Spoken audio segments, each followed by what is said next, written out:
Chapter 3 ધોરણ 10 આદેશની રીતે ઉકેલ મેળવો.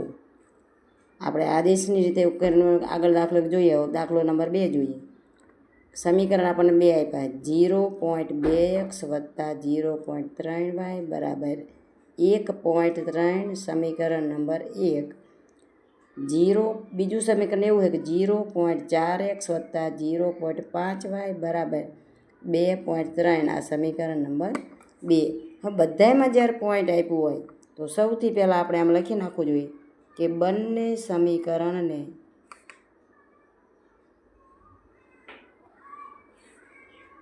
10 વડે ગુણતા. તો બંને સમીકરણને 10 વડે ગુણતા એમ લખ્યું એટલે બધાના પોઈન્ટ દૂર થઈ જાય, કારણ કે બધાના છેદમાં 10 10 આવે. 10 વડે ગુણો એટલે 10 દૂર થઈ જાય. તો લખી નાખું, આ સીધા સમીકરણ બની જાય 2x વત્તા 3y બરાબર 13. આ સમીકરણ નંબર 1. અને 4x વત્તા 5y બરાબર 23. આ સમીકરણ નંબર 2 થઈ ગયા. આપણે કીધું હતું કે કોઈ પણ સમીકરણમાં સૂત્રની કિંમત કોઈ પણ ચલની શોધવી હોય તો સમીકરણ 2માંથી કોઈ પણ એકના 4માંથી કોઈ પણ એકને સૂત્રનું કરતા બનાવો. તો ચાલો સમીકરણ નંબર 1માં આપણે એક્સને સૂત્રનું કરતા બનાવીએ. તો પહેલાં 2x એમ નામ રહેશે, એની સાથે નડે છે કોણ? તો કે આ 3y. આ 3y કેવા છે? તો કંઈ પ્લસ છે, સામે જાય એટલે માઇનસ. તો 2x ના 2x બરાબરના બરાબર 13 ના 13. જે ઉલટા હોય ને પાછળ મૂકો. એ વત્તા હોય તો ઓછા કરો, ઓછા હોય તો વત્તા કરો. હવે આપણે સમીકરણ 1 ઉલટાયું એટલે કિંમત કેટલામાં મૂકવાની? 2માં. તો લખો સમીકરણ 2માં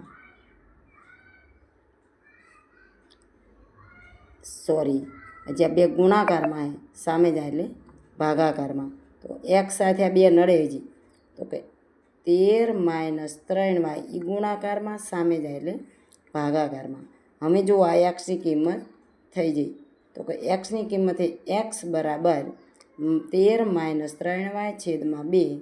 ચાલો હવે લખો સમીકરણ 1 ઉલટાયું, કિંમત મૂકશું સમીકરણ નંબર 2માં. તો સમીકરણ 2માં એક્સની અભિવ્યક્તિ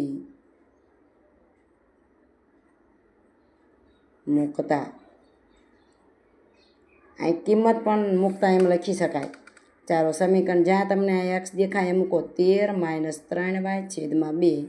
સમીકરણ નંબર 2માં. ચાલો જો આ સમીકરણ નંબર 2 છે આપણું. તો 4 ના 4.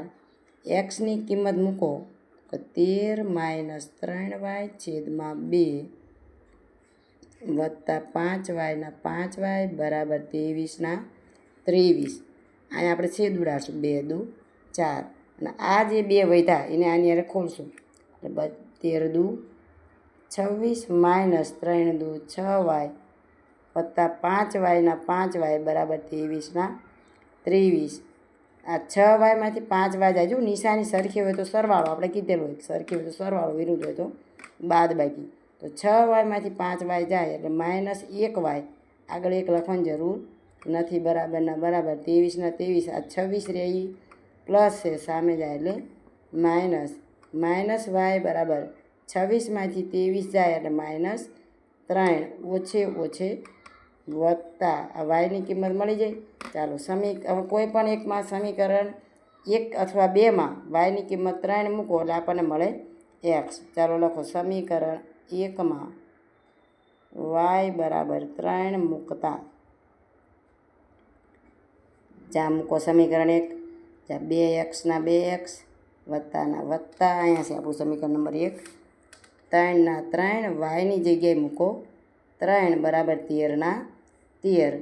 2x ના 2x 3 તેરી 9 બરાબર 13. 2x ના 2x. હવે એક્સની કિંમત શોધવાની તો આ 9 રે વત્તા સામે જાય એટલે ઓછા. તો 2x 13માંથી 9 જાય તો વધે 4.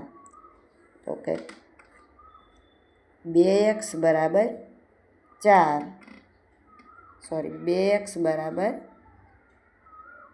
4. આ 2 ગુણાકારમાં છે, સામે જાય એટલે ભાગાકારમાં છેદ ઉડાડો. 2 દુ 4. એક્સ બરાબર 2 લખો. આમ એક્સ બરાબર 2 અને વાય બરાબર 3 છે.